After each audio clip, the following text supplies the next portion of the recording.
After school at Beaumont Crossing, three white bullies set their sights on a quiet black boy they think is defenseless. They corner him in the empty parking lot, laughing and filming his humiliation for social media clout. But what they don't realize is that his older sister, a seemingly ordinary 16-year-old and a martial arts prodigy, is about to step from the shadows. Her skills will turn the tables and spark a firestorm, exposing corruption and forcing a town to reckon with the cost of silence and the strength of one determined family. Before we go any further, comment where in the world you are watching from and make sure to subscribe, because tomorrow's story is one you don't want to miss. The afternoon sun beat down on the cracked asphalt of Beaumont Crossing Preparatory's back parking lot. Caleb Hollis adjusted his blue hoodie, trying to make himself smaller as he hurried between the rows of gleaming SUVs and luxury sedans. His backpack weighed heavy on his narrow shoulders, stuffed with detailed notes from the robotics club meeting. This shortcut usually helped him avoid trouble. Fewer eyes, fewer chances for confrontation. But today, the empty lot felt like a trap waiting to spring. "Well, look who it is!" A loud voice bounced off the parked cars. The little genius himself. Caleb's stomach dropped as Trip Whitmore stepped out from behind a black Range Rover, his varsity jacket as bright as a warning sign. At 6'2", Trip towered over Caleb, his perfectly styled hair and expensive shoes screaming old money and unchecked privilege. Going home," Caleb managed, his stutter betraying his rising panic. He tried to sidestep around Trip, but two more figures in matching red jackets emerged to block his path. Derek and Sloan Whitmore, Trip's cousins, moved in perfect sync as they closed the triangle around Caleb. The twins shared the same predatory smile, phones already raised to capture whatever was about to happen. "What's the rush, Brainiac?" Derek's phone tracked Caleb's every nervous movement. "We just want to chat about that A+ you got in advanced physics." "Yeah," Sloan chimed in, circling closer. "Must be nice being teacher's pet, making the rest of us look bad." Caleb clutched his backpack straps tighter. "Don't want any TT trouble." "Trouble?" Trip's laugh was sharp and cold. "We're just having a friendly conversation. Right, boys?" The twins nodded, their matching grins growing wider. Sloan's phone light blinked red. Recording. "Look," Trip gestured to a puddle of spilled milk on the asphalt, probably from someone's dropped lunch. "Why don't you take a little break? Rest those genius knees for a minute?" Caleb shook his head, trying to keep his voice steady. "I need to get home!" Trip's hand shot out, gripping Caleb's shoulder with bruising force. "I said kneel." The twins moved in closer, their expensive sneakers squeaking on the pavement. Derek zoomed in with his phone, while Sloan provided commentary in a mock documentary voice. "Watch as the superior specimen establishes dominance." Trip's fingers dug deeper. "Don't make this harder than it needs to be. Know your place." The words carried a weight beyond simple bullying. They echoed with generations of similar threats, similar moments. Caleb felt his knees buckle, partly from the pressure but mostly from the shame burning in his chest. "That's it!" Trip guided him down, forcing him toward the puddle. "Right where you belong." The milk soaked through Caleb's jeans instantly, cold and sticky against his skin. His robotics notes spilled from his unzipped backpack, papers scattering across the wet ground. The twins circled like sharks, capturing every humiliating second. "Perfect shot," Derek laughed. "This'll get so many views." "Hold up," Sloan adjusted his angle. "Get his face when he—" A sudden wind seemed to sweep through the parking lot, carrying with it the sharp click of dress shoes on pavement. The sound was precise, measured, like a metronome counting down to 0. Jada Hollis emerged from between two parked cars, her white dress shirt crisp against her dark skin, black pleated skirt swaying with each deliberate step. Her ponytail swung like a pendulum as she assessed the scene, eyes moving from her kneeling brother to the phones to Tripp's hand still gripping Caleb's shoulder. Let him go. Each word carried the weight of an iron bell tolling. Tripp's smile widened. Or what? You'll tell a teacher? Jada's stance shifted subtly. Feet shoulder-width apart, weight balanced perfectly. Anyone trained in martial arts would have recognized the preparation for what it was. The Whitmore boys, however, only saw a girl half their size. Last chance, Jada's voice remained eerily calm. Step away from my brother. Make us, Derek challenged, still filming. What happened next seemed to defy physics.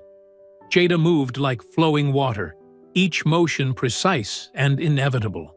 Her first strike knocked Derek's phone spinning skyward in a glittering arc.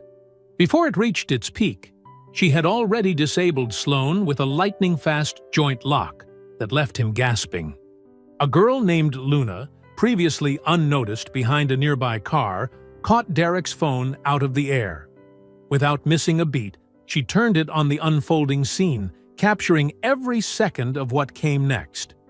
Tripp released Caleb and lunged at Jada, but she redirected his momentum with textbook Northern Shaolin technique. Her movements were controlled, efficient. No wasted energy, no wild swings, just precise applications of force that left the bigger boy sprawled on the ground. Derek tried to grab her from behind, but Jada flowed around his attempt like smoke, using his own weight to send him tumbling into his brother. The twins collapsed in a tangle of red varsity jackets and wounded pride. Derek's phone spun through the air, catching the late afternoon sunlight like a jewel. Time seemed to slow as Jada stepped forward, her movements fluid and purposeful. Behind her, Caleb scrambled to his feet, clutching his soggy robotics notebook against his chest like a shield. His jeans were still dark with spilled milk, but his eyes were fixed on his sister. "Think you're special because you took a few classes?" Tripp snarled, his face flushed with rage and embarrassment. His perfect hair was mussed now, his varsity jacket wrinkled. Without waiting for an answer, he charged at Jada like a bull, all brute force and no technique. Jada sank smoothly into a low horse stance, her pleated skirt settling around her knees. As Tripp reached her, she moved with the practiced grace of thousands of training hours.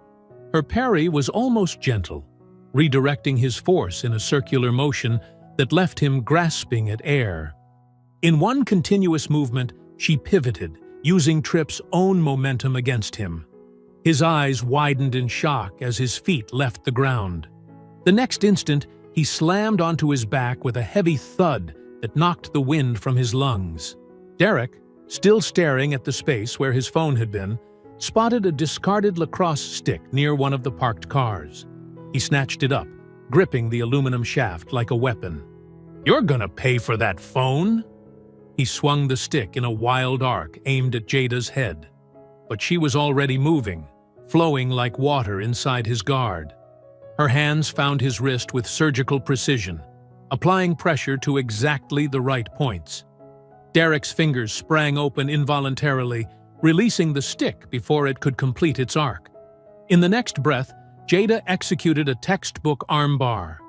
Derek's elbow straightened against its natural bend as she guided him downward. She controlled his descent to the pavement, ensuring he landed without injury despite his attempt to hurt her. Sloan, watching his brother go down, let out a roar of frustration. He dropped his shoulder and charged, trying to tackle Jada around the waist.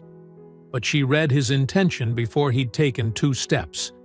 Shifting her weight, she sidestepped his rush with the grace of a matador. As Sloan stumbled past, Jada's foot swept his leading leg out from under him. Before he could recover, her fingers found the pressure point above his elbow. The crane beak pinch sent sharp signals of pain through his arm, and he let out a high-pitched yelp. But Jada's control was perfect. The joint remained intact, though thoroughly immobilized. Tripp had managed to get his breath back. He pushed himself up, face contorted with fury. His designer shoes scrabbled against the asphalt as he launched himself at Jada again, throwing a wild haymaker that telegraphed his intentions from a mile away. Jada ducked smoothly under the punch. Her leopard fist strike to his solar plexus was precisely calibrated. Enough force to empty his lungs, but not enough to cause lasting damage. As Tripp doubled over, gasping, he fumbled for his phone, trying to film what was happening. Jada's palm heel strike caught the device perfectly, spider-webbing its screen into useless fragments. Behind her, Derek had struggled to his feet one more time. He tried to creep up on her, but Jada's awareness extended in all directions. Without even turning her head, she dropped into a spinning back kick that caught him square in the thigh. His leg went numb instantly, and as he toppled, Jada's guiding hand ensured he slid harmlessly into his brother. The twins ended up tangled together, their pristine varsity jackets now streaked with dirt and gravel. Their matching expressions of shock would have been comical under other circumstances. Luna stood between two parked cars, Derek's phone steady in her hands as she captured every moment.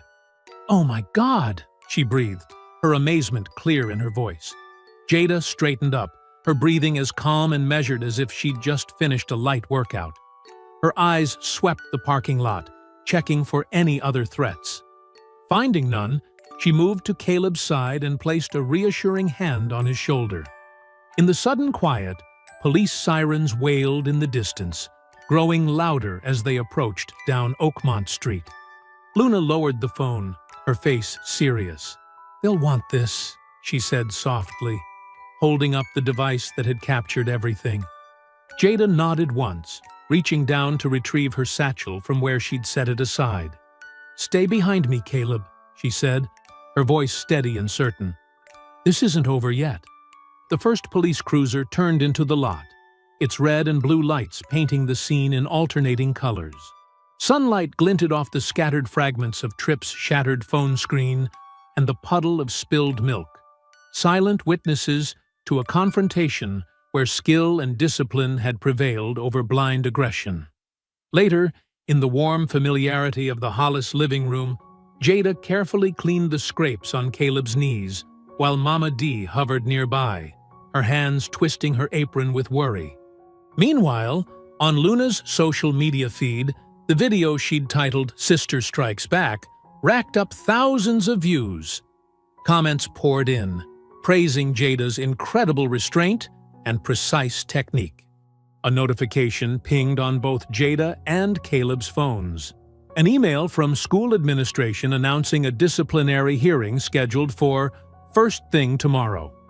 In his wood-paneled study, Chief Randall Whitmore sat rigid in his leather chair, jaw clenched as he watched the viral video for the 20th time. He'd muted the sound, but every movement still burned into his brain. His son, Tripp, thrown to the ground like a rag doll by some teenage girl.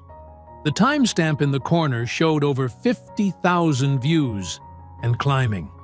His fingers drummed against the polished mahogany desk, each tap matching his rising pulse. The desk phone sat within reach, its presence heavy with meaning. He knew what needed to be done, but the call would change everything. Family loyalty demanded action, yet this would pull his sister into the mess. Chief Whitmore picked up the receiver, punching in the private number few people had access to. It rang twice before Mayor Judith Whitmore's crisp voice answered. "Randall, it's late." "Judith, we have a situation." His voice was tight, controlled. "That video of Tripp, I've seen it." The mayor's tone carried the same steel as her brother's. 53,000 views and spreading fast. Before sunrise, we'll control the story. Chief Whitmore leaned forward, his reflection in the desk's surface showing the hard lines around his mouth. "But I need your help." The next morning, sunlight streamed through the high windows of Beaumont Prep's auditorium, casting long rectangles of light across the wooden floor. The emergency board session had drawn a crowd. Teachers, Administrators and a handful of carefully selected parents filled the first few rows of seats. Jada sat straight-backed in her chair before the board members' table, her school uniform pristine. To her left, Caleb hunched slightly in his seat, his fingers worrying the edge of his blue hoodie. Mama D sat on his other side, her nurse's scrubs traded for a conservative dress, her expression calm but watchful. Board President Harrison cleared his throat, shuffling papers importantly. "We're here to address yesterday's incident in the senior parking lot. Miss Hollis, please describe what occurred." Jada's voice carried clearly through the auditorium. "I found 3 senior students, Trip Whitmore, Derek Whitmore, and Sloan Whitmore, forcing my brother to kneel in spilled milk. They were filming him and making racist comments. And you responded with physical violence." Harrison's tone carried a hint of accusation. "I responded with controlled defensive techniques to stop their assault," Jada corrected firmly. "I used only the force necessary to protect my brother and myself." Caleb leaned forward, his stutter more pronounced under stress. They pushed me first. They knocked my pop project notes in the milk and—" "One at a time, please," Harrison interrupted, though his eyes skipped past Caleb to where Mama D sat. "My grandson is telling the truth," Mama D stated, her quiet dignity filling the space. "Those boys have been targeting him for weeks. We have documented every incident." In the second row, Coach Mallory shifted in his seat, his expression troubled. His eyes moved between Jada and the board members, taking in the subtle current of tension in the room. The questioning continued for another hour, with board members picking apart every detail of the confrontation. They seemed particularly focused on Jada's martial arts training, pressing her repeatedly about whether she had initiated any physical contact. When the session finally broke for deliberation, Coach Mallory approached Jada as she gathered her things. "That was some impressive technique yesterday," he said quietly, careful to keep his voice down.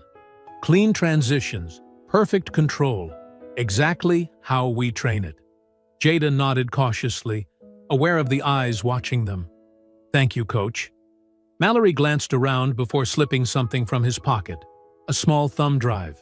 "Security cameras in the locker room caught some interesting conversations before they went after your brother," he murmured, pressing it into her palm. "Might want to keep that safe." The board reconvened 15 minutes later. Harrison's face was grave as he announced, "Given the serious nature of this incident, we will need 48 hours to review all evidence and reach an appropriate verdict. All parties are dismissed until Thursday morning." The late afternoon sun painted long shadows across the Hollis family's front porch as they sat around the small table, containers of Chinese takeout spread between them. The events of the day had left them all drained, picking at their food more than eating it. Mama D broke apart her fortune cookie, reading the slip of paper inside with a small smile. "Sometimes victory comes in small steps," she read aloud before adding, "and sometimes it comes with a side of sweet and sour chicken." Caleb managed a weak laugh, pushing his rice around with his chopsticks. "Do you think they'll believe us?"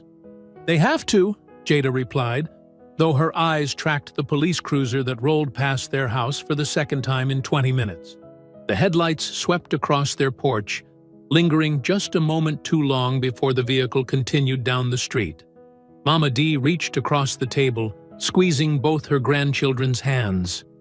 The gesture carried years of understanding about how fragile victory could be, especially in Beaumont Crossing. They continued their meal in thoughtful silence, the empty takeout containers collecting between them as the sky deepened to purple. The police cruiser passed once more, its presence a reminder that while they had won today's battle in the auditorium, the war was far from over. But for now, they had this moment, family together on their porch, fortune cookie wisdom, and the small comfort of knowing they had stood their ground. The sharp rap of knuckles against wood jolted Jada from sleep. Her eyes snapped open in the darkness of her bedroom, heart already racing. The knocking came again, more insistent this time, accompanied by a commanding voice. "Beaumont Police Department, open up!" Down the hall, she heard Mama D's bedroom door creak open. Jada threw off her covers and grabbed her phone, checking the time. 11:47 p.m.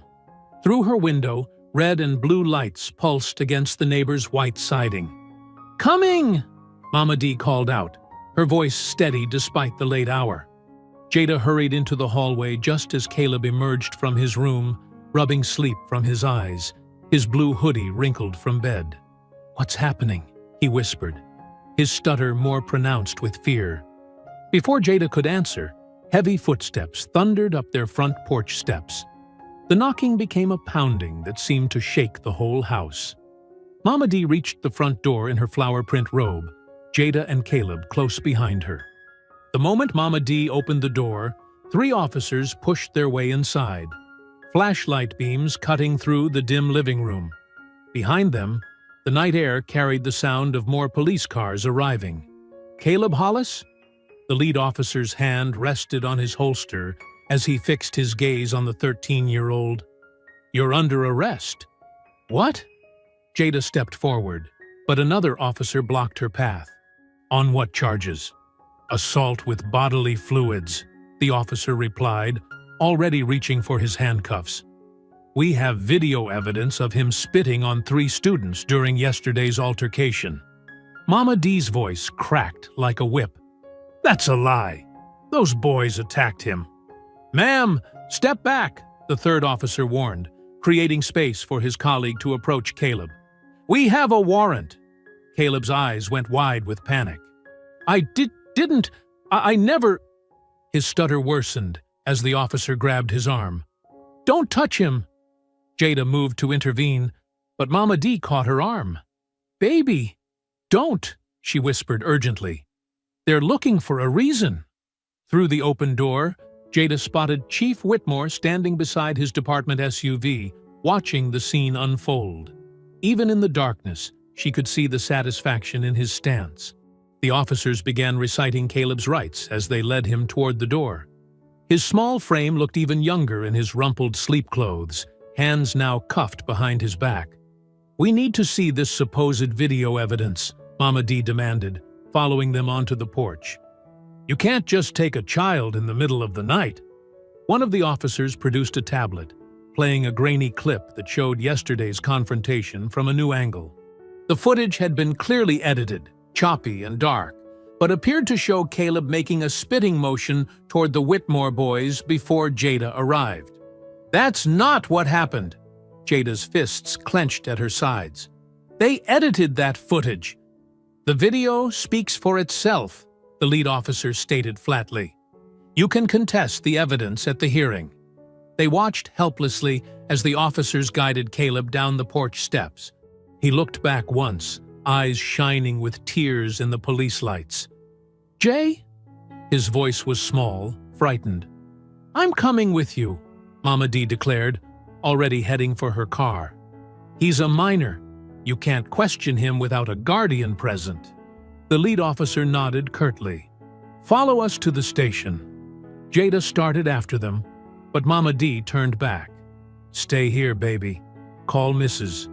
Price. We'll need a lawyer first thing in the morning." The convoy of police vehicles pulled away, leaving Jada alone on the porch. Across the street, curious neighbors peered through their curtains at the commotion. Chief Whitmore remained by his SUV for a moment longer, making eye contact with Jada before climbing in and driving away. Inside, Jada paced the living room, her phone pressed to her ear as she left an urgent message for Mrs. Price. Her mind raced through the events of yesterday: the original confrontation, the board hearing, Coach Mallory's thumb drive. The pieces were starting to form a pattern, one that made her stomach twist with anger.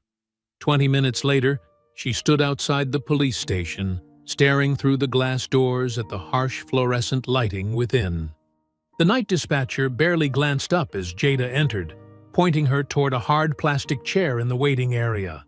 Through a window in the door to the holding area, Jada caught glimpses of Caleb sitting alone in a juvenile holding cell. The buzzing lights cast stark shadows across his face as he huddled on the metal bench, still in his sleep clothes, looking impossibly small. Mama D sat in a chair near the holding area door, her back straight despite her exhaustion, watching every officer who passed with steel in her gaze. She'd already been told they'd have to wait for processing, that nothing could be done until morning. Jada's reflection in the glass doors showed her own face set in grim determination. Her hands, trained through countless hours of martial arts practice to strike with precision, now curled into tight fists at her sides. The doctored video playing on loop in her mind only fueled her resolve. The station's clock ticked past midnight, each second marking time until dawn, when they could begin dismantling this fabricated case. But for now, all they could do was wait. Caleb alone in his cell, Mama D standing guard, and Jada at the entrance. A silent sentinel promising justice with every breath. Mrs. Ruby Price's kitchen smelled of rich chicory coffee and fresh-baked biscuits. Morning sunlight streamed through lace curtains, casting delicate patterns on the worn wooden table where she sat with Jada, examining Coach Mallory's thumb drive on her ancient laptop. "Child, you haven't slept," Mrs. Price noted, sliding a steaming mug toward Jada. Her voice was gentle but carried the weight of someone who'd fought similar battles decades ago. "Can't sleep." Jada wrapped her hands around the warm ceramic, dark circles under her eyes. "Not while Caleb's in there." Mrs. Price adjusted her reading glasses, peering at the screen. "These security feeds are exactly what we need. Multiple angles, clear timestamps." She clicked through several files. "But we need to move fast. Evidence has a way of vanishing when it threatens the right people." "The Whitmores already doctored one video," Jada said bitterly. "Made it look like Caleb was the aggressor." Mrs. Price took a careful sip of coffee. "That's why we need backups, lots of them, and witnesses who'll stand by their statements when pressure comes." She pulled out a yellow legal pad covered in her precise handwriting. "First step, we secure these originals. I've got a friend at the ACLU who can authenticate the timestamps." Jada leaned forward. "What about the phone footage? Luna's viral video?" "Already downloaded and saved to 3 separate clouds," Mrs. Price said with a small smile. "Your generation may live online, but some of us old folks know our way around digital evidence too." She tapped her pen against the pad. "Now, about that podcaster who's been messaging you. Truth Trek." Jada pulled up the messages on her phone. "They want to run the story tomorrow night. Said they've been tracking similar cases across the state." Mrs. Price nodded slowly. "Good. We need wider exposure. Local media won't touch this. Too many connections to the mayor's office." She made another note. "But we need more than just the assault footage. We need to show the pattern of selective enforcement, targeted harassment." Mrs. Price's voice took on the sharp edge that had made her legendary in courtrooms. How many other students have the Whitmore boys terrorized? How many complaints disappeared? She paused. "And why was Coach Mallory so quick to help you?" Jada sat back, considering. He seemed nervous, like he wanted to do the right thing, but something's holding him back, Mrs. Price finished. She stood, moving to a filing cabinet in the corner. "People like that, they're either being pressured or protected, sometimes both." She pulled out a thick folder. "We need to know which before we rely on his evidence." The morning light grew stronger as they worked, mapping out connections on Mrs. Price's legal pad. Names, dates, incidents that seemed minor alone but formed a disturbing picture together. Jada's coffee grew cold, untouched. "There's one more thing," Mrs. Price said finally. "We need to prepare for backlash. Once this goes public, they'll try to discredit you. paint you as the violent one. Let them try, Jada's voice was steel. I've got nothing to hide. No, but you've got plenty to protect. Mrs. Price's eyes were kind but serious. Your future, your family, your dojo's reputation. We need to be strategic about this. She pulled up the security footage again, studying the precise movements Jada had used to disable the bullies. Clean technique, defensive only. No excessive force. She nodded approvingly. We'll emphasize that.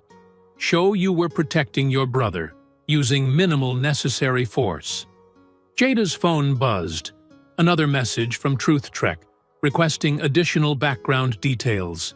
Mrs. Price read it over her shoulder. Perfect timing. Send them a clip, just enough to prove we have the goods, but hold back the strongest evidence until broadcast. She smiled. I didn't win all those cases by showing my full hand too early. The day stretched on as they prepared their digital arsenal. Mrs. Price made calls to former colleagues, building a network of support. Jada compiled clips, wrote detailed descriptions, gathered witness statements from sympathetic classmates. As evening approached, Jada sat at her laptop, crafting the email to Truth Trek. Through Mrs. Price's window, she could see the courthouse clock tower rising above the trees, its face glowing in the gathering dusk. The hour hand crept toward 8 as she attached a carefully selected video clip, just enough to prove the Whitmore boys' guilt, but holding back the most damning evidence for tomorrow's broadcast. Her cursor hovered over the send button.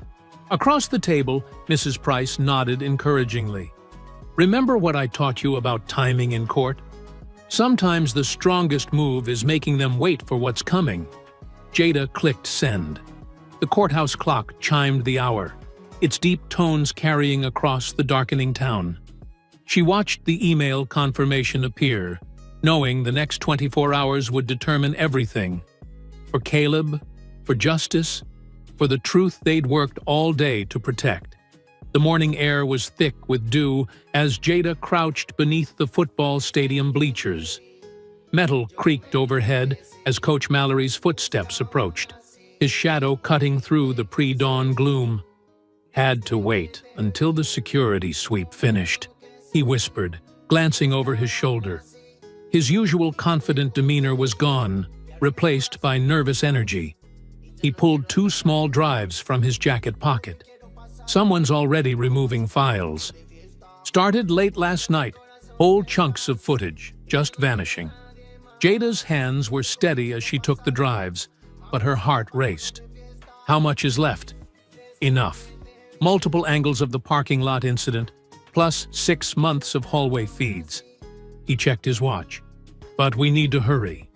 Admin starts arriving at 7. Mrs. Price is waiting in her car, Jada said, tucking the drives securely into her bag. We've got a plan. Coach Mallory nodded, then hesitated. Jada, He swallowed hard. Just be careful, okay? Some people in this town, they don't play fair. Neither do I, Jada replied, thinking of Caleb alone in detention. Not anymore. She slipped out from under the bleachers, jogging across the dewy grass to where Mrs. Price's ancient Buick idled at the service entrance. The sky was just beginning to lighten, painting the clouds in shades of purple and gray. Got them? Mrs. Price asked, as Jada slid into the passenger seat. Her normally perfect hair was hidden under a casual baseball cap, part of their plan to blend in with early morning campus staff. 2 more drives. Jada pulled them out. But Coach says files are disappearing. Then we'd better not waste time. Mrs. Price shifted into drive, following the maintenance road toward the media building. My old student ID still works on the back door. They never did update those systems properly.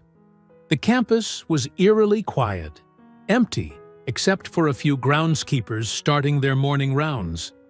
Mrs. Price parked behind the media lab, positioning the car to block security cameras. They moved quickly, using her ancient ID to slip in through the service entrance. Inside, the lab hummed with sleeping computers. Jada's fingers flew across the keyboard of the main workstation, bringing it to life while Mrs. Price kept watch at the door. "Starting the first clone now," Jada murmured, connecting one of the drives. Progress bars crawled across the screen as files copied. "These machines are so slow." "Can't be helped," Mrs. Price replied, peering through the door's narrow window.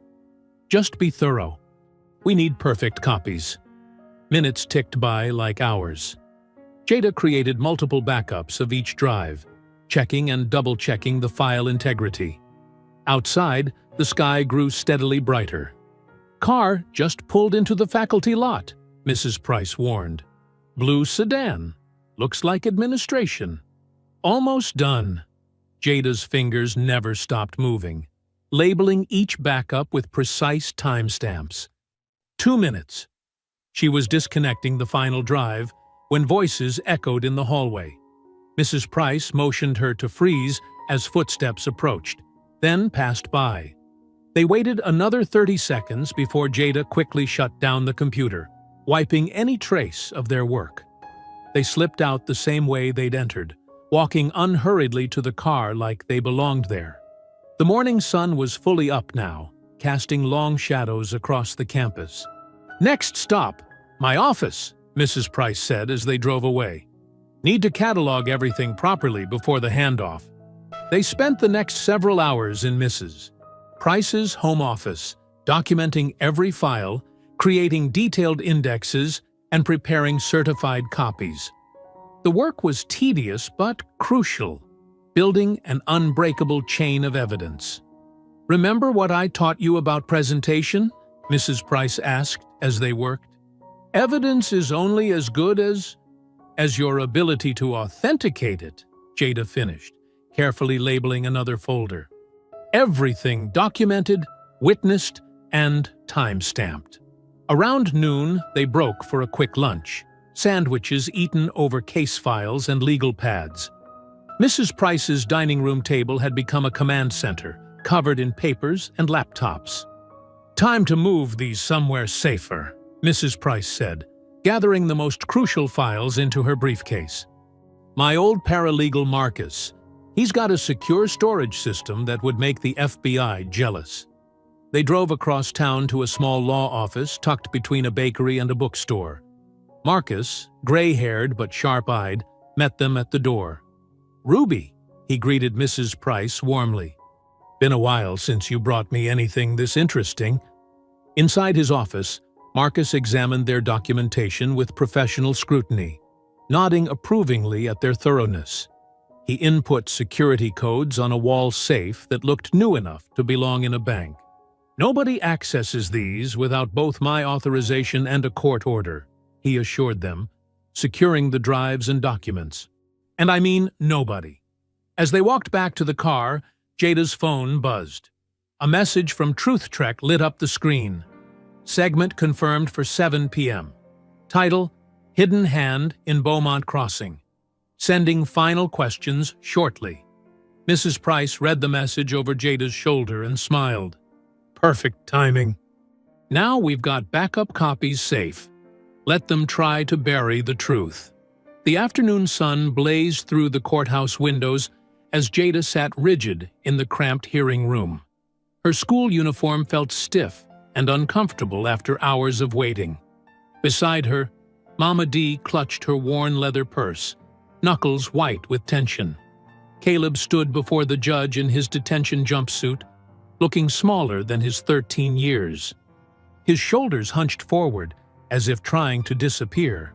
Given the complexity of new evidence submitted to this court, Judge Martinez announced, adjusting her reading glasses, "I am postponing final judgment until Monday morning." "But, Your Honor!" Mrs. Price rose from her seat, voice steady but urgent. "My client is a minor being held without proper cause. The initial charge itself is questionable at best." The judge held up her hand. "I understand your concerns, Mrs. Price. However, the prosecution has submitted additional materials that require thorough review." She glanced at her watch. "Court is adjourned until 9 a.m. Monday." The bang of the gavel echoed through the room. Caleb's shoulders slumped further as a guard stepped forward to escort him back to detention. "Stay strong, baby," Mama D called out. "We're right here." Caleb managed a weak smile before disappearing through the side door. Jada was already on her feet, gathering her things. "Go," Mrs. Price whispered. "Get everything ready. I'll handle the paperwork here." Jada burst out of the courthouse into the late afternoon heat. Her feet pounded against the sidewalk as she ran the 12 blocks home, ignoring the curious stares from passers-by. Her lungs burned, but she didn't slow down. By the time she reached Mrs. Price's house, people were already gathering. Miss Johnson from the corner store, Mr. Washington, who ran the barber shop, the Robinson twins from church. They filed into Mrs. Price's den, carrying covered dishes and worried expressions. The old Zenith TV dominated one corner of the room, its rabbit ears wrapped in foil. Mama D arrived just as Jada was adjusting the antenna for better reception. "Brought my sweet potato pie," she announced, setting it on the coffee table.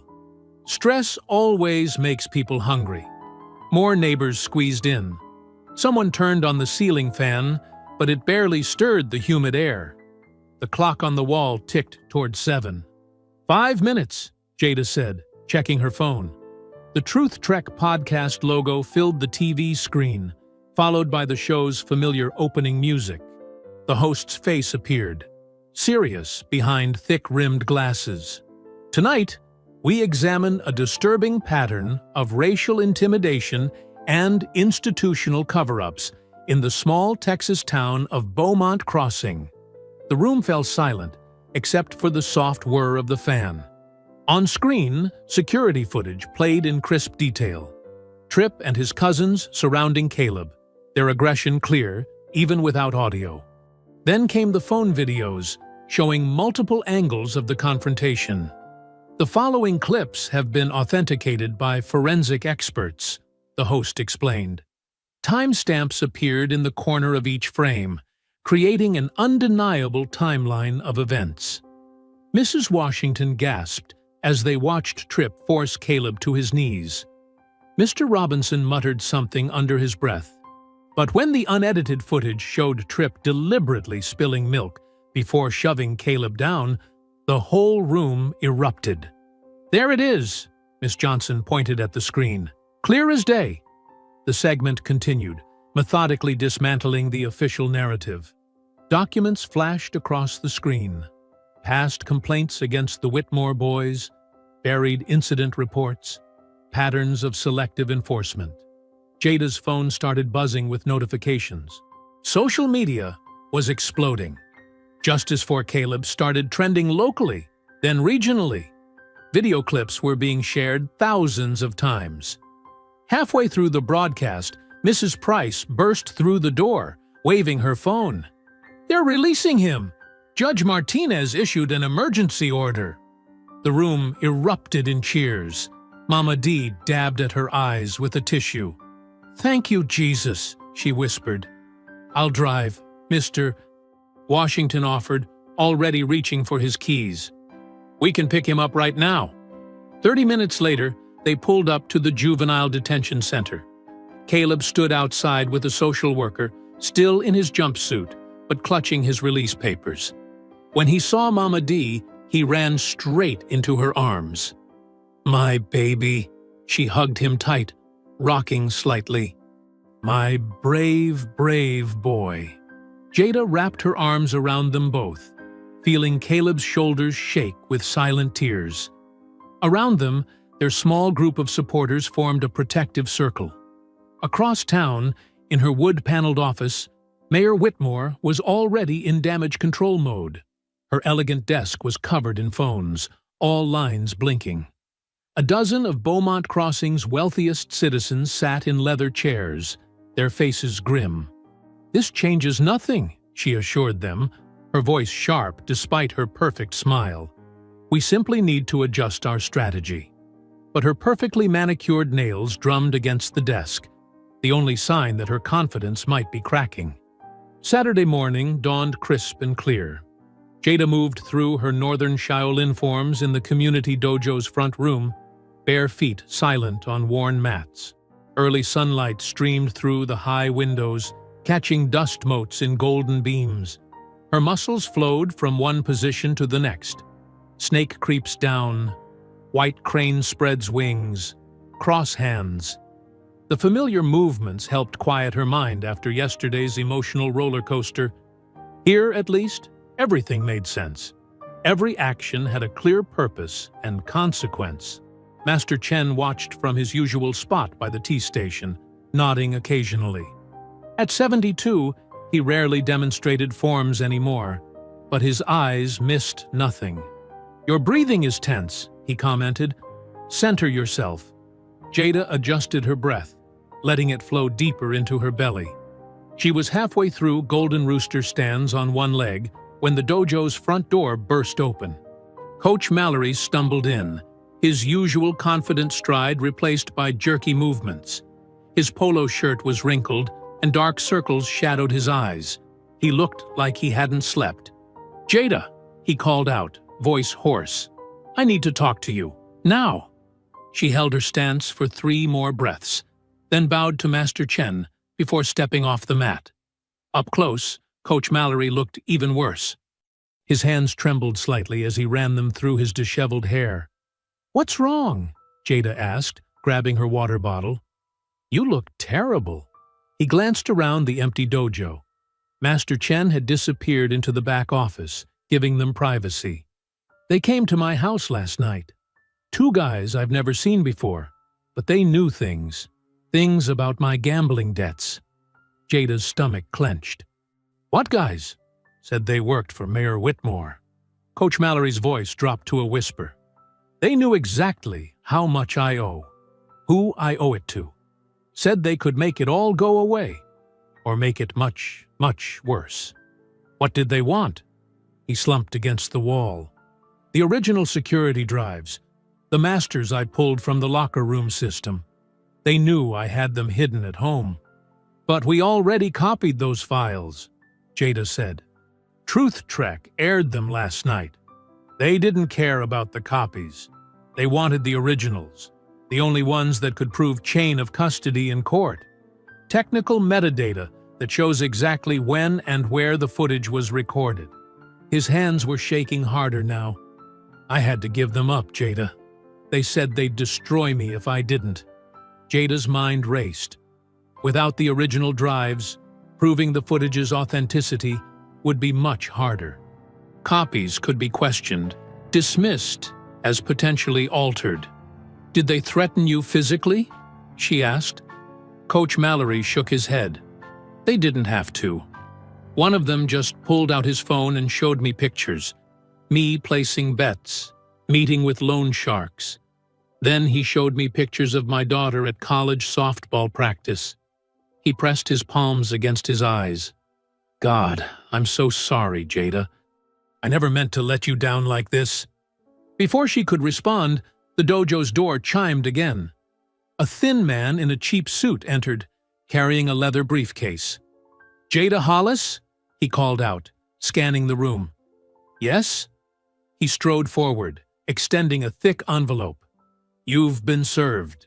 This is a formal notice of legal action for defamation, filed by the Whitmore family against you, Truth Trek Media, and all associated parties." The envelope felt heavy in Jada's hands. Through the window behind the process server, she could see a news van pulling up outside. The local channel's logo was emblazoned on its side. Her phone buzzed. It was Mrs. Price, sending a screenshot of the morning news headlines. "Questionable Kung Fu Tale. Local teens claims under scrutiny." Below it, another headline read, "Mayor Whitmore demands retraction of malicious falsehoods." The ground seemed to tilt beneath Jada's feet. Just yesterday, they'd had solid proof. Now the original evidence was gone, and the story was already being rewritten. Coach Mallory touched her shoulder gently. "I'll testify about what happened last night. Tell everyone how they strong-armed me." But they both knew it wouldn't be enough. His gambling problems would destroy his credibility. Without the original drives, it would be his word against theirs. The news van's satellite dish was extending upward now. Through the dojo's windows, Jada could see the reporter doing her makeup, preparing to go live. Master Chen emerged from his office, moving with deliberate calm. He took in the scene, the process server retreating through the door, Coach Mallory's defeated posture, the growing media circus outside. "Perhaps," he said quietly, "it is time to review the lesson of bend like bamboo." Jada nodded, recognizing the teaching. Bamboo survived storms by bending without breaking, always ready to spring back stronger. But as she watched another news van park across the street, she wondered if all the martial arts wisdom in the world would be enough to counter the Whitmores' next move. The afternoon sun cast long shadows through Mrs. Price's study as Jada paced the worn carpet. Her fingers traced the edges of the lawsuit papers for the 100th time. Coach Mallory's betrayal still stung, but something else nagged at her, a detail she couldn't quite grasp. Caleb sat cross-legged on the floor, his laptop balanced on his knees. He hadn't spoken much since his release, but his fingers flew over the keyboard with fierce determination. "The S school uses Cloud Secure for everything," he said suddenly, breaking the silence. "Be backups, emails, security logs. It's all there." Jada paused her pacing. "What are you thinking?" "I could." He hesitated, then rushed ahead. "I could get in. Find the original files before they delete everything." "Hack the school?" Jada's eyes widened. "That's illegal, Caleb." "So is destroying evidence," he countered. His stutter vanished when he talked tech. "They're counting on us playing by the rules while they break them all. And I already know the network's weak spots from my robotics club work." Mrs. Price looked up from her legal briefs. "I cannot advise or endorse any unauthorized access to computer systems." She adjusted her reading glasses. "However, I will step into the kitchen to make a fresh pot of coffee. I may be gone for, about 30 minutes." After she left, Jada sank down beside her brother. "Walk me through it. What exactly could you find?" "Everything gets backed up to the cloud automatically. Even if they wipe the local drives, there should be copies." His fingers tapped a rapid rhythm on the laptop case. "Plus, the system logs would show who accessed what files and when. If someone tried to delete evidence, we'd know." Jada thought of Coach Mallory's haunted face, of the smug headlines twisting their story. Playing fair hadn't worked. Following the rules had only given their opponents time to bury the truth. How long would it take? Maybe a few hours. "I've been mapping the network for months. Just for fun, you know?" A ghost of his old smile flickered. "I never thought I'd actually need to use it." Thunder rumbled in the distance as Jada wrestled with the decision.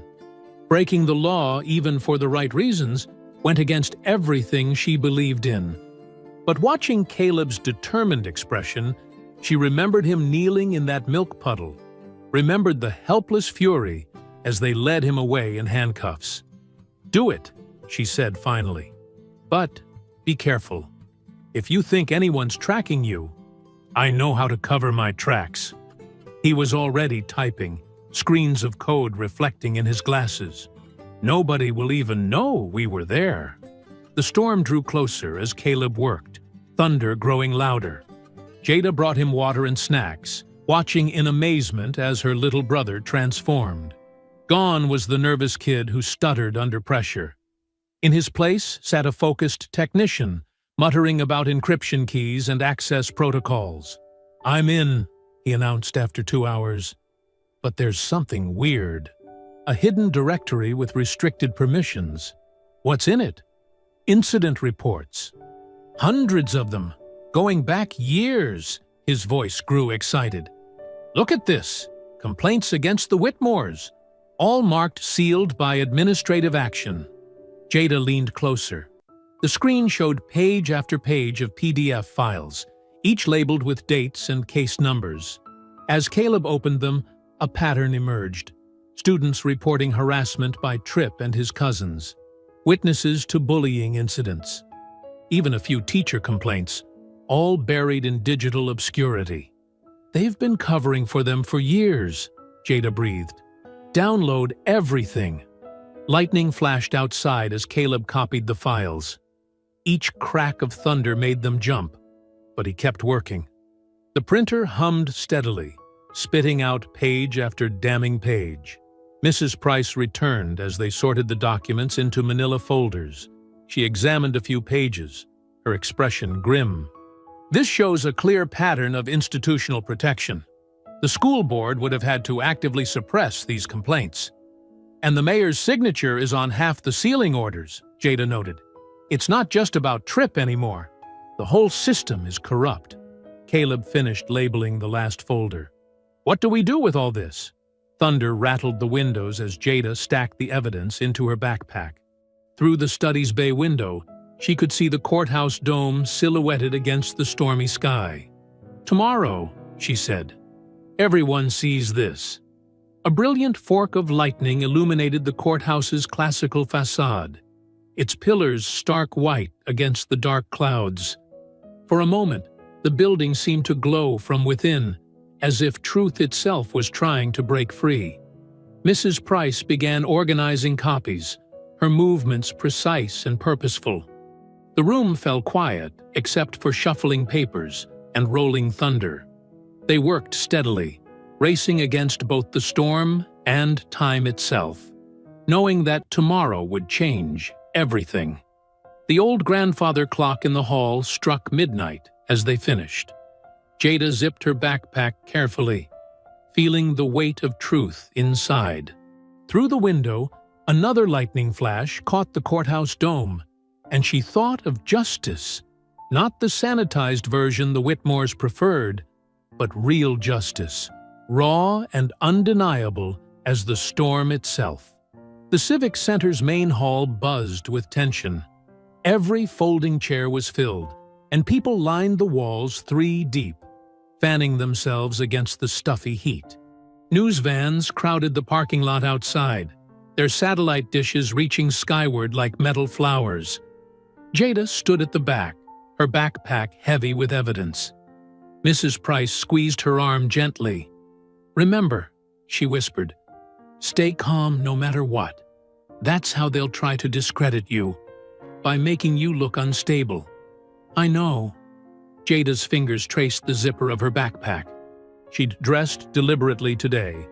Crisp white blouse, neat black skirt, hair pulled back severely. Nothing that could be labeled threatening. At the podium, Mayor Whitmore tapped the microphone. "Thank you all for coming to this emergency session. In light of recent disruptions to our community's peace, Chief Whitmore will address some concerning rumors."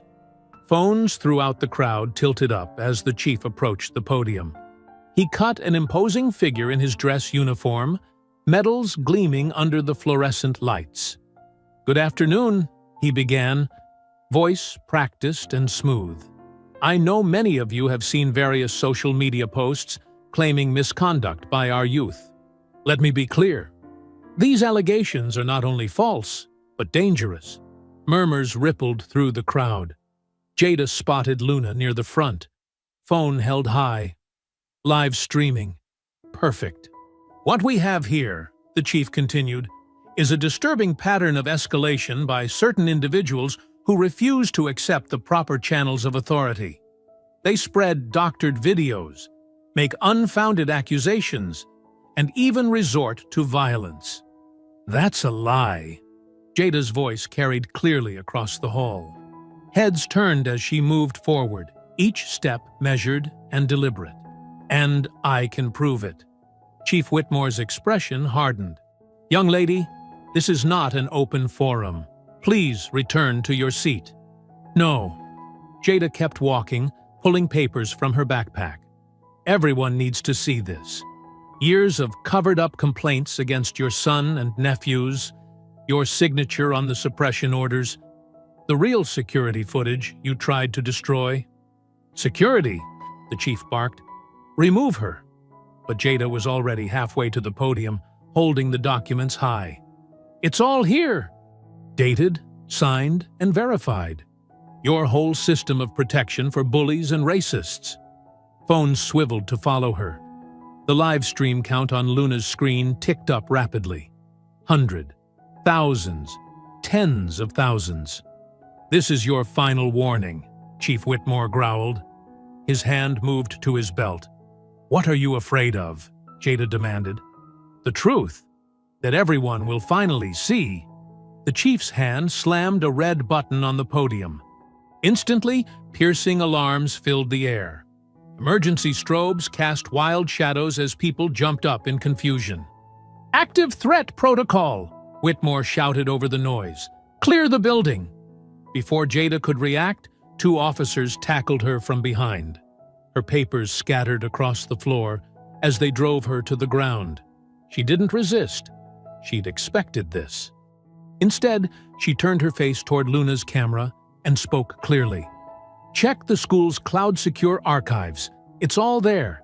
They can't hide it any—" A hand roughly turned her head as cold metal clicked around her wrists. Through the chaos, she glimpsed Luna's phone screen. The viewer count had exploded. Comments and shares flooded in faster than they could load. "Stand with Jada" flashed past again and again. But mixed with the support, doubt crept in. "Another troublemaker playing victim," one comment read. "If she had proof, why not go through proper channels?" asked another. They hauled her to her feet. Chief Whitmore stood at the podium, projecting calm authority as he addressed the cameras. "As you can see, this is exactly the kind of disruptive behavior we've been dealing with. Rest assured, we will maintain order in Beaumont Crossing." Mrs. Price's voice cut through the noise. "I am her lawyer. You have no grounds for this arrest." But they were already moving Jada toward the exit. She caught glimpses of faces in the crowd, some shocked, some satisfied, some simply turning away. Her evidence lay scattered and trampled on the floor. Through the glass doors, she saw more police cars arriving, lights flashing. News reporters shoved microphones forward, shouting questions. The scene felt surreal, like something from a movie. Just before they pushed her into a cruiser, Jada locked eyes with Luna, who was still filming. She gave a slight nod. The truth was out there now, spreading through the digital ether. They could handcuff her, but they couldn't stop what was coming. The car door slammed. Through the window, Jada watched the Civic Center recede, its American flag hanging limp in the humid air. Her wrists ached from the cuffs, but she sat straight, face composed. Let them film that too. A 16-year-old girl, calm and dignified, being arrested for daring to speak truth to power. On phones and screens across the world, her story was already taking flight, sparking debates and divisions. Some called her a hero, others a troublemaker. Stand with Jada trended higher by the minute, even as skeptics picked apart her claims. But Jada knew this was just one move in a longer game. The truth was, like water, it would find its way out, no matter how many dams they built to contain it. The holding cell's fluorescent lights buzzed like angry wasps, flickering every few minutes to cast strange shadows on the bare concrete walls. Jada sat on the thin plastic mattress, her back pressed against the cold cinder blocks, trying to keep her breathing steady like she did before tournaments. But this wasn't a competition. This was real, and she was alone. Her white blouse, carefully pressed this morning, was now wrinkled and dirty from being tackled to the ground. One sleeve was torn at the cuff. She'd been allowed to remove her hair tie during processing, and now her braids hung loose around her face, providing a small curtain of privacy from the camera mounted in the corner. Breathe in for 4 counts, hold for 4, release for 4. She whispered to herself, repeating the calming technique her kung fu master had taught her. But her mind kept replaying the town hall scene, her evidence scattered across the floor, phones recording her arrest, Chief Whitmore's satisfied smirk as they dragged her away. The cell was small, maybe 8 by 10 feet, with a steel toilet in one corner and a small metal sink. Every sound echoed: the drip of the leaky faucet, the squeak of rubber soles on concrete as guards passed by, the distant slam of heavy doors. A wave of despair threatened to overwhelm her. What if she'd miscalculated? What if going public had only made things worse? Caleb was safe for now, but what about tomorrow? And their father, still serving time on trumped-up charges. Had she just proved everyone right about their troublemaker family? The lights flickered again, longer this time, plunging the cell into darkness for several heartbeats before sputtering back to life. Jada pulled her knees to her chest, making herself small like she used to do during thunderstorms as a child. But she wasn't a child anymore. She was 16, and she'd chosen this fight. "Stay strong, stay focused," she muttered, but her voice cracked on the words. The sound of boots approaching made her straighten up. A guard appeared, Officer Martinez, the only one who'd shown her any kindness during processing. She held a folded piece of paper. "Message for you," Martinez said quietly, passing the note through the food slot.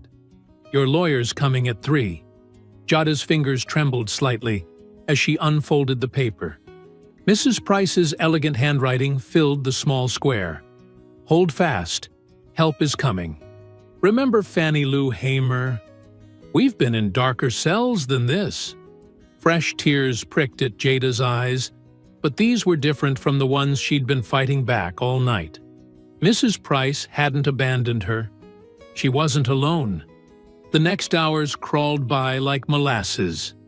Jada forced herself to move, going through simple qigong exercises to keep her blood flowing and her mind clear.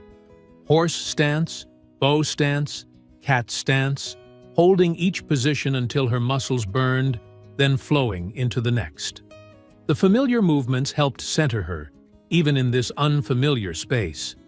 She thought about all the civil rights activists who'd sat in cells like this one, not just the famous names from textbooks, but the countless others whose stories were never recorded. How many had felt this same mix of fear and determination? How many had wondered if their sacrifice would matter? At 2:45 a.m., the lights flickered again. Jada stopped her exercises, using her sleeve to wipe the sweat from her forehead. Her body ached from the concrete floor and the earlier rough handling, but she refused to let it show in her posture. Officer Martinez returned at 2:55 a.m. "Your lawyer's here. Come on." The handcuffs felt colder this time as they clicked around her wrists. Jada kept her head high as Martinez led her through empty corridors to the attorney meeting room. The fluorescent lights were just as harsh here, but they didn't flicker. Mrs. Price sat at the metal table, her silver hair gleaming, back straight despite the late hour. She wore her court suit, navy blue with a crisp white collar, and her reading glasses hung from a chain around her neck.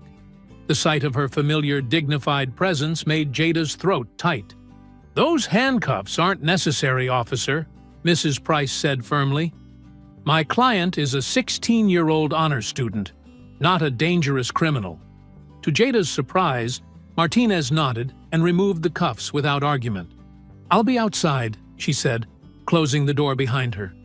"Sit down, child," Mrs. Price said softly. "You look exhausted." Jada sank into the metal chair, rubbing her wrists. "I'm okay. I'm not sure if I did the right thing anymore. Maybe I should have waited, found another way." "No." Mrs. Price's voice was gentle but firm. "You did exactly what needed to be done. And now, I have something to show you." She opened her briefcase and removed a thick manila envelope, yellowed with age. "This is why I needed to wait until tonight, when certain eyes weren't watching." The first hints of dawn were beginning to show through the barred window, painting the room's east wall in shades of pale gold. Mrs. Price carefully extracted a document from the envelope, its pages brittle with time. "This," she said, "is a federal injunction from 1971, never rescinded. Proves systemic abuse of power and civil rights violations, and Beaumont Crossing falls under direct federal receivership." The door to the attorney meeting room swung open without warning. Mayor Judith Whitmore strode in, her heels clicking sharply against the concrete floor. Despite the early hour, she looked immaculate in a cream-colored suit, her silver-streaked hair perfectly styled. "Good morning, ladies," the mayor said, her smile practiced and cool. "I hope I'm not interrupting." Mrs. Price's expression hardened. "This is a privileged attorney-client meeting." "Oh, I've cleared it with the duty judge."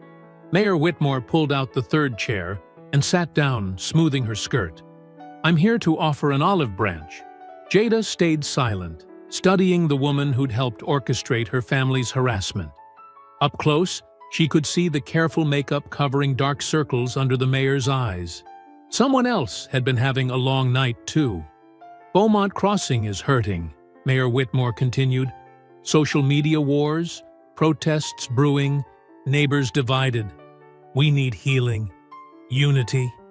She leaned forward, focusing on Jada. "That's where you come in." "My client isn't interested in being your propaganda piece," Mrs. Price said firmly. "Hear me out." The mayor's smile never wavered. "Next Saturday is our annual Founders' Day Festival. The centerpiece this year will be a martial arts exhibition featuring local talent. Imagine it. You performing your forms before the whole town, showing everyone that skill and discipline transcend all boundaries." Jada's jaw tightened. "You want me to put on a show? After everything your family's done?" "I want to give you a platform," Mayor Whitmore corrected. "And in exchange, you walk out of here today.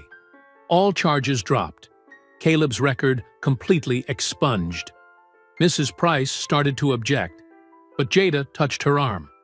"What exactly would this exhibition involve?" "A 15-minute demonstration of your choosing. Northern Shaolin forms, as I understand it." The mayor's eyes gleamed. "Show our community what real martial arts look like, not the edited clips floating around online. We'll have proper lighting, professional cameras, live streaming. And afterward?" Jada asked quietly. "Afterward, we all move forward. No more dwelling on unfortunate incidents or misunderstandings." Mayor Whitmore stood, brushing invisible lint from her sleeve. "Think about it. But don't think too long. The festival's in 6 days." She walked to the door, then paused.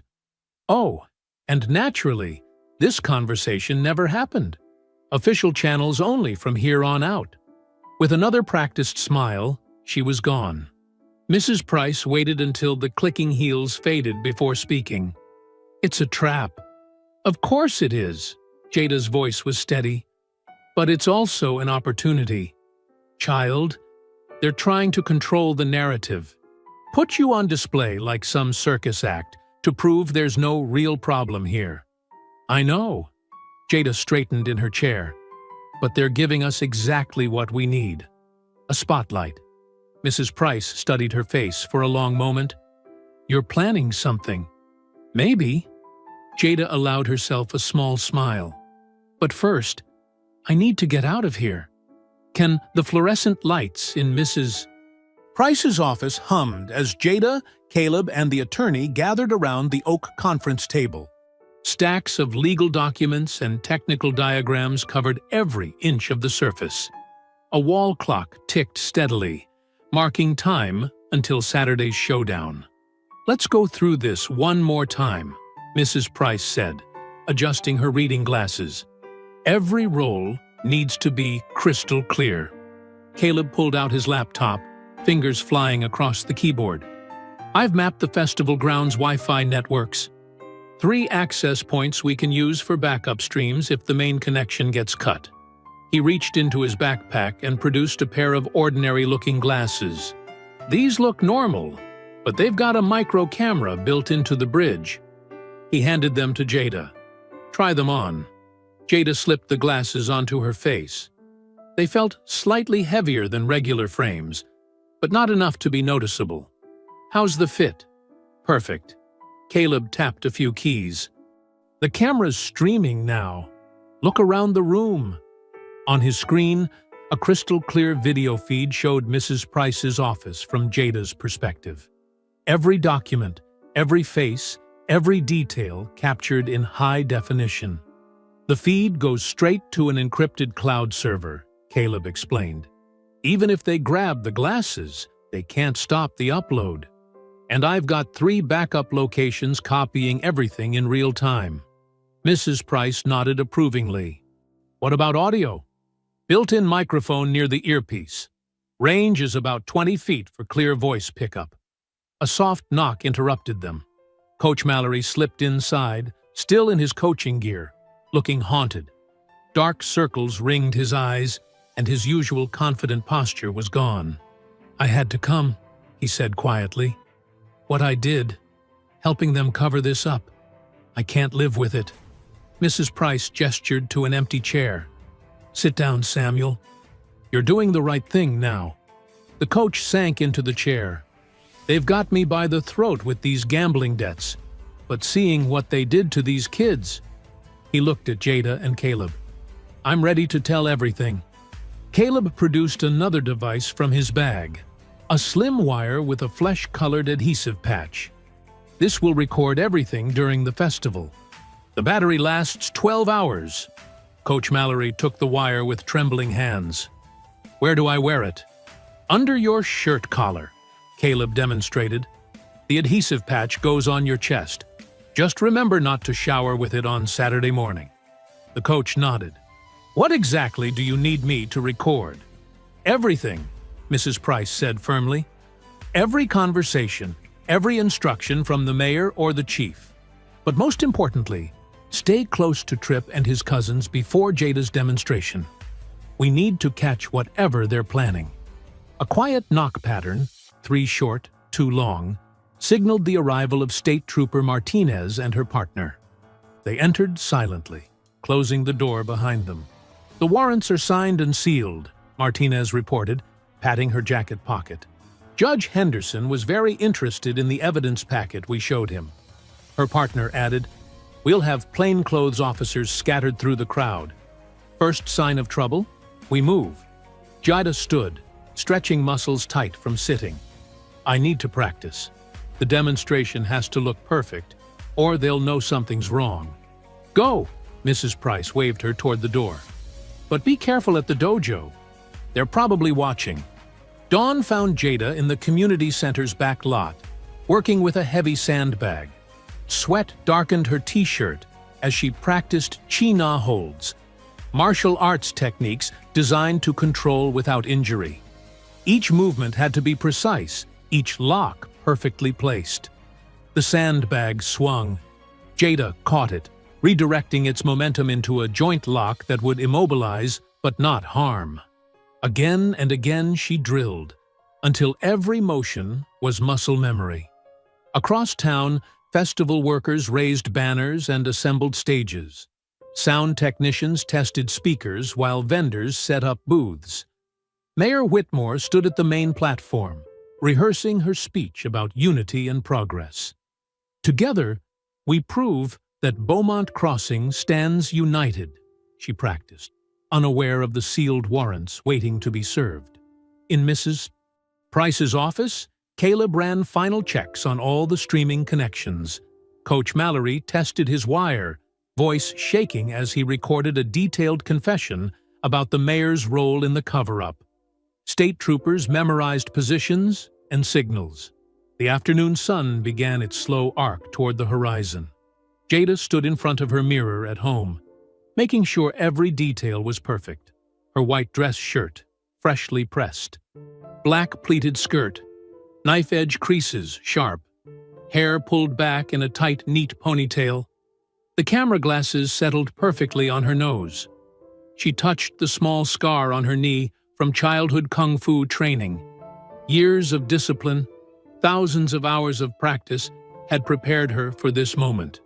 Not just the physical techniques, but the mental focus, the ability to stay calm in chaos. The festival grounds hummed with anticipation as hundreds gathered around the main stage. Colored banners fluttered in the late afternoon breeze, and the scent of carnival food drifted through the air. Mayor Whitmore stood at the podium, her practiced smile gleaming under the bright lights. And now, demonstrating the spirit of unity that makes our town special, please welcome Jada Hollis, performing traditional Northern Shaolin Kung Fu. Jada stepped onto the stage, her white shirt crisp against the black mat. The camera glasses sat perfectly on her nose, their hidden lens capturing everything. She took her opening stance, feet planted firmly, hands positioned with practiced precision. The first movements flowed like water. Palm strikes cut through the air with controlled power. Her kicks traced elegant arcs, each landing silent and sure. The crowd leaned forward, phones raised high to record what looked like a flawless performance. Mrs. Price watched from the front row, her hand resting near her phone. Behind her, plainclothes state troopers blended with the audience. Coach Mallory stood near the stage steps, wire hidden beneath his collar, recording every sound. "Beautiful form," someone whispered. "So graceful." Jada transitioned into a more complex sequence, her ponytail swinging as she spun. Each technique was deliberately chosen, moves that could easily adapt from demonstration to defense. She'd practiced this routine for hours, knowing it might become something else entirely. The MC's voice cut through the music. And now, joining our talented performer, 3 special guests to demonstrate the power of teamwork. Please welcome Trip, Derek, and Sloan Whitmore. The 3 boys bounded onto the stage in their signature red varsity jackets. They carried what looked like standard martial arts props, wooden poles and practice weapons. But Jada's trained eye caught the metallic glint of collapsible batons hidden among them. Caleb, monitoring the live stream from his hidden position, zoomed the camera feed on their hands. The footage clearly showed the illegal weapons. The twins spread out to her sides while Trip moved to face her. Their practiced smirks couldn't hide the tension in their shoulders, the predatory shift in their stance. The audience, still expecting a choreographed routine, didn't notice how the boys had boxed Jada in. She continued her form, every sense alert. The festival lights caught the sweat beginning to bead on Trip's forehead. Derek's fingers twitched near his hidden baton. Sloane's breathing had quickened. The attack came with a synchronized metallic snap, as 3 batons extended to full length. Trip lunged first, swinging for her head with killing force. The crowd's collective gasp was drowned out by the sharp crack of Jada's palm heel strike meeting the baton's shaft. The weapon shattered, fragments spinning through the air. Trip's eyes widened in shock as his momentum carried him forward. Jada stepped aside, letting him stumble past. Sloane charged from the left, baton whistling toward her ribs. Jada's hand shot out, catching his wrist. Her fingers found pressure points as she turned, using his own forward drive to guide him into a controlled fall. His shoulder and hip hit the mat with a solid thud, the baton clattering away. Derek's wild swing came next, all rage and no technique. Jada slipped inside his guard, one hand deflecting the baton while the other gripped his jacket. Her foot swept his legs as she turned, converting his aggressive energy into a smooth flip that landed him flat on his back. The entire sequence took less than 10 seconds. Jada stood unruffled at the stage's center, her white shirt still pristine. 3 varsity jackets lay sprawled around her, their owners groaning but unhurt. Shocked silence fell over the crowd. Then someone shouted, "They tried to jump her!" Those were real weapons. Someone call the police. The festival's security team started pushing through the crowd. Mayor Whitmore gripped the podium, her composed facade cracking as she watched her carefully orchestrated plan dissolve. Coach Mallory's voice came through clear on the wire. "Did you see that? They brought weapons, just like the mayor said they would." It was all planned. Phones throughout the audience captured video from every angle. Caleb's live stream had already drawn thousands of viewers. The truth was spreading faster than any damage control could contain it. Jada maintained her stance, breathing steady and controlled. Her eyes met Mrs. Price's, who gave an almost imperceptible nod. Around the stage, plainclothes officers began moving into position. The festival lights blazed overhead, illuminating a scene far different from the Unity exhibition promised in the mayor's program. Instead of a choreographed performance, the cameras had captured an attempted assault and the undeniable evidence of who had truly initiated the violence. Through the festival's speaker system, Mayor Whitmore's voice crackled with barely contained rage. "Finish the girl! End this now!" The command echoed across the fairgrounds, bouncing off food trucks and carnival rides. On the massive screens flanking the stage, Caleb's live stream instantly replayed the mayor's words. The crowd's shocked murmurs grew into outraged shouts as they realized the full scope of the setup. "Did you all hear that?" Coach Mallory's voice boomed through the speakers, his wire picking up every word crystal clear. The mayor just ordered an attack on a student. This whole thing was a trap. State troopers emerged from the crowd like shadows taking form. Their badges caught the festival lights as they converged on the stage from all directions. Mayor Whitmore's face drained of color as two officers approached the podium, handcuffs glinting. "Judith Whitmore, you're under arrest for conspiracy to commit assault, abuse of office, and civil rights violations," the lead trooper announced, his voice carrying across the now silent grounds. Across the fairgrounds, more officers moved toward Chief Whitmore, who had been watching from near the cotton candy stand. His hand twitched toward his service weapon, but he thought better of it as three troopers surrounded him. "Don't make this worse, Chief," one said quietly, already reaching for her cuffs. On stage, Trip Whitmore's face contorted with fury as he watched his family's power crumbling. With a guttural roar, he charged at Jada again, abandoning any pretense of a demonstration. His fingers were curved into claws, reaching for her throat. Jada's response was poetry in motion.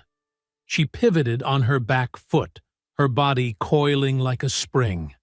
As Trip lunged past her center line, she unleashed a textbook butterfly kick. Her lead leg swept up in a crescent, followed by her trailing leg in a fluid, circular motion. Both feet connected in rapid succession, breaking Trip's balance and sending him airborne. He crashed down hard, but tried to scramble up again. Jada was already moving. She flowed behind him, her hands finding the precise pressure points along his shoulder and arm. With careful precision, she applied a textbook chin-na-hold, controlling his joint without causing injury. Trip froze, caught in the submission technique straight from the Northern Shaolin manual. "This is a competition legal restraint," Jada announced clearly, her voice carrying. "No permanent damage, just control. Unlike what you planned for me." Uniformed officers rushed forward to take custody of Trip. As they secured his wrists with handcuffs, the first firework exploded overhead, sending silver sparkles cascading across the darkening sky. The timing was almost comical. The festival's planned celebration becoming an impromptu light show for justice being served.